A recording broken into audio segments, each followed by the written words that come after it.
envisioned it. They stay to the core principles of what Resident Evil is, which is the kick-ass and the fun and the zombies, but then they also find a way to reinvent it each time. It's exciting for the fans. And you know, when I first got to play Claire Redfield, it was just incredible being opened up into this whole new world.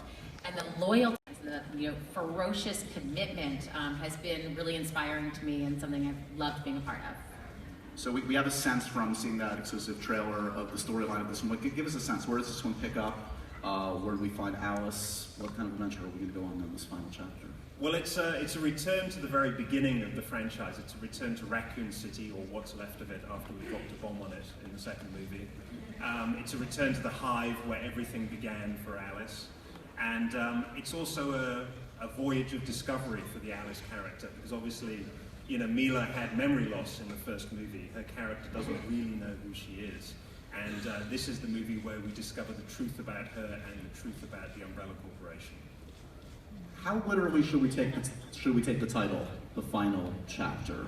Is this a metaphor, or are we talking? Is this it, guys? The final chapter, part 2. Right. No, I'm just kidding. Jeez. And we're gonna shoot it in Cuba. I wasn't kidding, but I mean, it is. We're definitely taking it full circle, like. Yeah, this is the conclusion. You know, we're bringing it full circle. It's coming back to where it all began, and all of the questions that have been hanging over the franchise. You know, what is Alice's story? What's the real agenda of the Umbrella Corporation? Those are all going to be answered in this movie, and it's also a very emotional movie. You know, bringing Alice's story to a conclusion, even as a British person, and we're encouraged not to show any emotion in Britain. You know, we stiff upper lip. Stiff upper chin.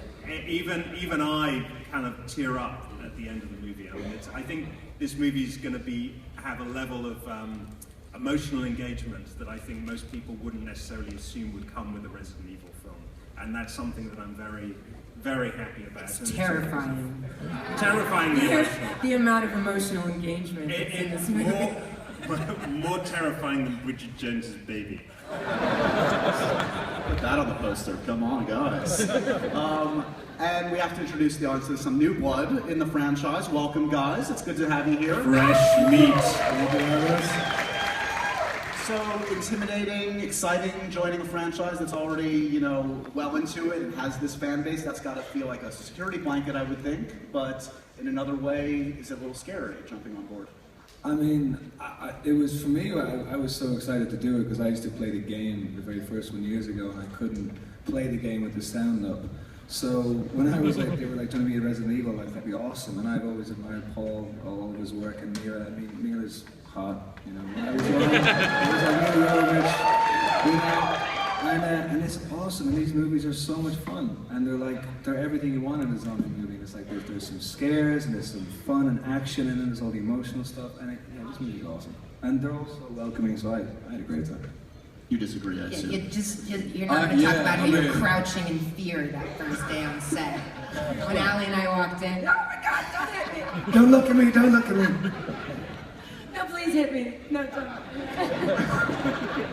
No hazing rituals for you guys? No, like, no rite of passage you have to do? Or are you welcomed with open arms from day one? What was your first day on set like? I mean, it was great. I met Paul, Mila, Ali, and as soon as I got to the set, I was thinking about it. You know, I'm the outsider. You know, I'm coming into a new family. I mean, this is a family. I mean, they have been working together for years, and you kind of don't know where you're getting yourself into. But I already knew that, you know, it has been a great franchise, and for me to just be part of something like that, not only personally, but in my career too, it was going to be good for me to be, you know. And I mean, I had a great time since the first day I got there. You know, these guys make me feel like family, you know, and at home since the first day. So, I mean, I had a great experience. It has been a great experience since the first day on set all the way to now. It was quite an exciting day on set, I have to say, when we all met you guys for the first, I mean, obviously Alan and I know each other, but, you know, like, I'm accosting you and you're trying to shoot at me. I mean, it was crazy. Like, the very first he's day. screaming at me, everyone's like shooting. And then you start shooting, and then you get into the actual movie, right? That was all just like getting to know each other. That was just in the trailer, in the makeup and hair trailer. And it was great too, because we had an idea what we were going to do, and then we get to the set and Paul says, all right guys, just drop off the scripts, we're not doing any of it. or whatever you guys thought we were going to do this and this and that. Oh, okay, great. Well, it was because it was a big dialogue scene. And I said, you know what this big dialogue scene really needs is more guns. so everyone brought their guns out and started screaming at one another and pointing guns in each other's face. And it's one of the better dialogue scenes, I would say. All dialogue scenes just had more guns in them. Yeah. From my point of view, I was like, cool, first day, loads of dialogue, this is terrifying because with Mila. And then as Paul says, it's this big giant tower thing, there's cameras everywhere, everyone's shouting and screaming, there's guns everywhere, and stuff's blowing up. And then you didn't really know what the hell's going on, and Paul was like, this is great, this is awesome! And I was like, oh my god, what's happening? You know, when you look at the script, would you rather see like a 3-page monologue or a 3-page stunt action sequence? What terrifies you more and excites you more? Well, I have both. Because I always have, like, you know, the big sort of, my name is Alice, blah, blah, blah, blah, blah, blah. I swear. That's some of my best dialogue. Blah, blah, blah, blah, blah, blah. Someone give me a gun, quick. No, I mean, it's definitely, I mean, I love the action. I mean, don't get me wrong. I'll do, you know, my little bits of Shakespeare outside of this movie. But, you know, it's always nice to get back in my Alice shoes and, like, kick some ass. You guys talk about being open and listening to the fans. Has that manifested in the course of the series of, like, hearing their reaction to a film in terms of coloring how you went in the next one, or in terms of what you put in a film based on what they wanted to see, or do you kind of just stay true to what you felt? Well, I think for this one, what I heard loud and clear is people wanted to return to the kind of the scariness and the horror that was in the very first movie in the franchise, because that was all set in one location and it had a kind of claustrophobic intensity to it. So this movie kind of alternates between some big kick-ass action scenes and also, I think, some of the most terrifying stuff I've put on screen in my career. I mean, there's some really, really scary scenes in this film.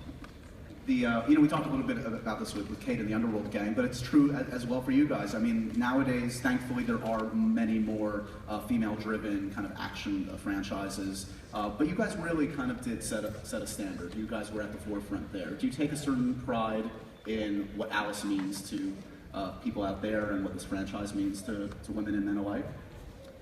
You know, one of the things that I love the most is it happened on this film. We were going to shoot the sequences on top of that building, you know, where they're attacking us and all that. That could almost be any scene in the movie. They're on top of a building, they're being attacked. Anyway, it was one of those, and I'm going to set, and I see this girl standing outside.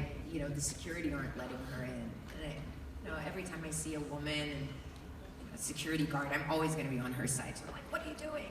So can I get your autograph? I said, of course. And she like starts tearing up. She says, you don't know how much this means to me. You know, I grew up, and I'm not going to like say exactly where, but it was in a country where women aren't allowed a lot of times to go to school or, you know, to have much independence. And she said, you know, I happened to see the first Resident Evil, and I loved it. It was so different from anything I'd ever seen, and I started finding the other movies, and that inspired me to run away and go to school, and she's this amazing writer. She keeps these journals, and it's so beautiful. And I started tearing up. I invited her to set, remember? And she came with her sister, and it was so beautiful. And, you know, so she got to meet everybody and take pictures. And, of course, the day she was there was, like, explosions. And so they had a great time. And they met William. They were big fans of yours, remember? And you came in. Well, I won't say it, but all bloody. I won't say why, but you were having makeup tests. Yeah. Yeah, it was great. I almost shot her. Why do you guys? Well, you know, one thing I can say is I feel like being part of like this female-led franchise is that we were kind of doing it before it was cool. You know, like, and thankfully it's happening more and more, but like everyone What about the fact that, I mean, we alluded to this, I said this earlier, it's the most successful video game franchise in film. It's made over $1 billion, guys, and it's a well-told story that video game films adaptations do not succeed generally, and the fans don't embrace them like they have yours. What do you think, what's the correct path you went down that others haven't? Why do you think this one worked? Is it based on the material, the cast, or what? The movie was made by people both in front of and behind the camera who genuinely adored the video game, and we knew what it was. I mean, I'm still shocked when people adapt video games and the filmmakers go, well, I never saw the game, I never watched the game, I never played the game. I mean, the level of hubris involved in that you know, no one would ever dream of adapting War and Peace without reading the book, but somehow it's okay to make a video game movie without knowing really what the fans love about the video game. And I think that's really one of the reasons why so many of these adaptations You are fail. going to get ripped apart. Tomorrow, war darling. They're like scared to read. I'm so ready for the onslaught. But you made them very happy. They are giddy, Paul, giddy. The hubris. It's a family. The hubris of you. Hubris and War and Peace. What's wrong with that? This is Just New like- York, you he's know, like we're being not in back San on It's Diego. sexy when a man uses hubris in a situation, period. That's why I married him. Let's calm No, you know what I love too? Is the fact that, you know, the zombies, man. I love zombies now. I have nightmares about them, but like they're a part of my life. And you know, I remember when we did #1. I mean, nobody would touch a zombie movie, and that was part of the appeal for me as well. Was like, hell yeah, this is so rad. I haven't seen a good zombie movie. I mean, that's not like vintage on VHS or something. I mean, seriously.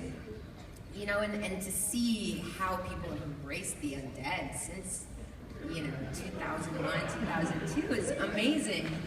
You know, it's beautiful how much it opened up, you know, this whole like world for everybody that just had been kind of undiscovered for so many years. You guys have some questions? Shall we turn it over to your fun questions here? Yeah.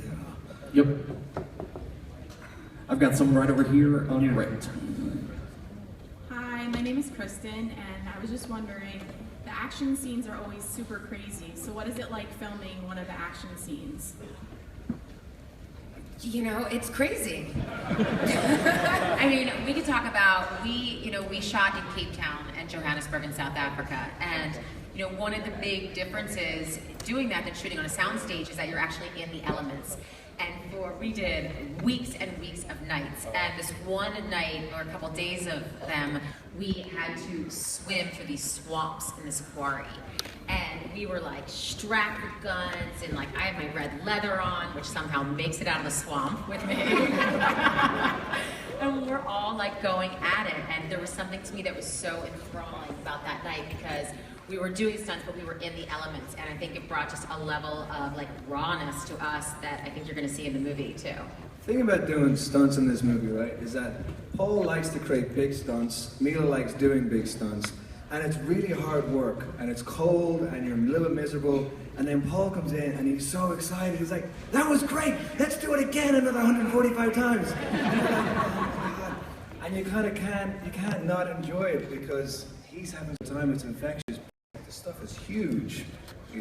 It's totally It infectious. is, and it really is tough because, like Ali was saying, we did a lot of night shoots, and it was freezing, and we were wet. All of the real stunts was after the swamp, so of course they're like spraying us down before every shot, and it was really difficult, you know, especially for William too. You know, you were doing some crazy stuff, and But it was fun watching these women all wet. Come on. Who would not agree with me?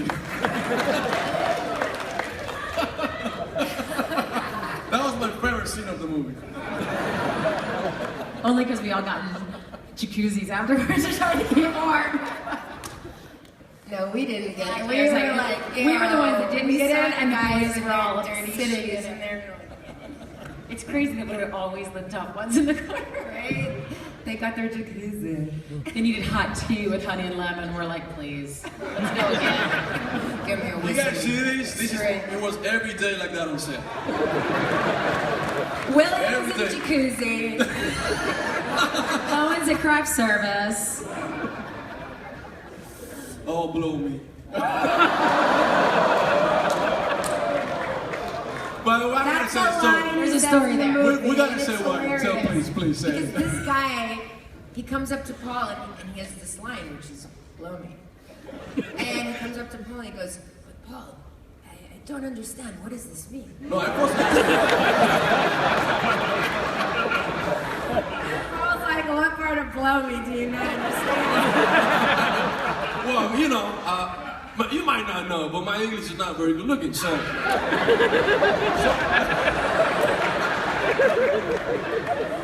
I have this line, of course, that I didn't understand. And we were on top of the roof, about to shoot a whole bunch of zombies. And I asked, I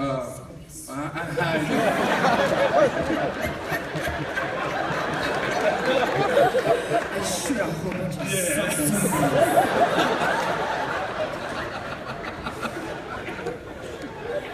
well, I had, you know, I'm used to this. Doesn't get old. But, you know, I had all these great guys next to me, and I'm like, shit, like, I really don't feel comfortable saying this. I don't know what it means. And I'm like, and I'm about to ask, I think I asked one of you guys, and I said, Bloomy, what is that really telling me what it means when Paul walks out? I didn't say the line, actually. On that last scene, I didn't say the line because I didn't know what it was. Now, what does that mean? And I knew everybody stopped because I didn't say the line. And right about when they were telling me the meaning, Paul walks out. He walks outside and says, William! I said, yes, blow me! Okay, Paul, right away!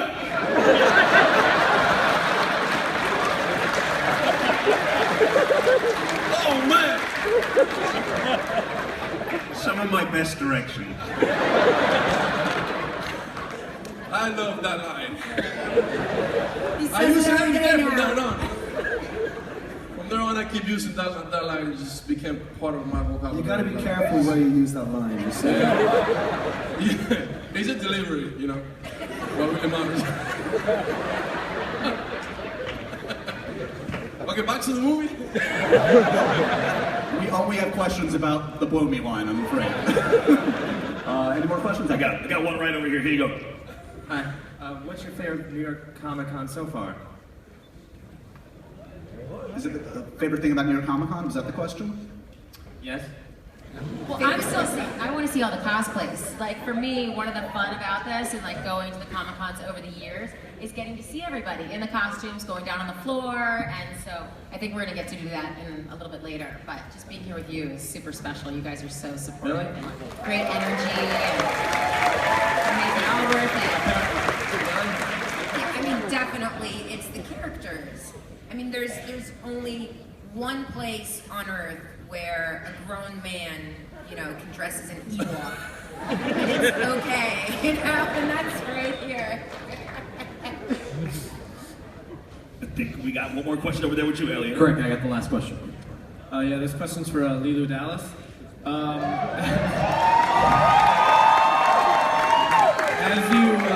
As you've grown through the years and the movies you've made, how different has it been to prepare for a role compared to such early roles like Lilu Dallas and playing Alice now? You know, I've been so lucky to play such iconic characters in my career, and I think something I learned from Lilu and something I was reminded of again actually with Alice, and that's like a whole story in itself, and I would get into it, but I see we only have 3.5 minutes and I don't want to be the only one to talk. But is the fact that sometimes as an actor you gotta leave yourself behind a bit and leave yourself at the door and allow the character to speak with their own voice. You know, I think some people make a career out of playing themselves, and I've made a career out of completely not playing myself, playing really other characters, and you know that to me is so liberating in a way to leave yourself behind and be able to completely let someone else speak through you. It's almost like The Exorcist or something. Paul, could that be my next franchise? And just to bring it all full circle, I kind of alluded to this earlier. The film is called The Final Chapter. You're satisfied with how this ends up. You say it's an emotional journey for you and the audience. You think you put everything you had into this franchise. Everything is We there. felt a huge amount of pressure to kind of end the franchise with the best movie in the franchise, and I really feel that we've achieved that. I think, without doubt, this is the best movie in the franchise, and I'm super happy about that. This movie is awesome. Honestly, I sat with Paul and watched it about a week ago, and it's just, you're just blown away by it. It is so cool, and being a part of this movie is like the coolest thing ever. These guys made it awesome. Awesome. Haven't seen it yet, right? I haven't seen it yet, but I mean, it's awesome. You got this great line in the It's the movie. best one. You know You got this great line in the movie. Want to talk about It it? is. I have to say, watching it, and I'm gonna wait to see it in like Tokyo at the premiere because I don't want to see everything. But I've watched a couple of incarnations of the film now, and without special effects, without anything, and it was insane. It was scary, and I know the scares, and I'm like, ugh. And that's saying a lot when you know what's coming, but you're still freaked out by it. I mean, it was terrifying, and that's what I love because we've had some great action and stuff, but definitely it's frightening. No, I can literally say that it was. I mean, I saw all the movies before. I'm a big fan. I was a big fan before I came on this ride, but unfortunately, the last one. But Do you understand what anybody was saying in the movie? yeah, yeah, because I have subtitles.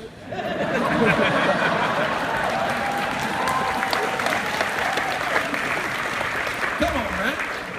I mean, that's a great part of America. Subtitles.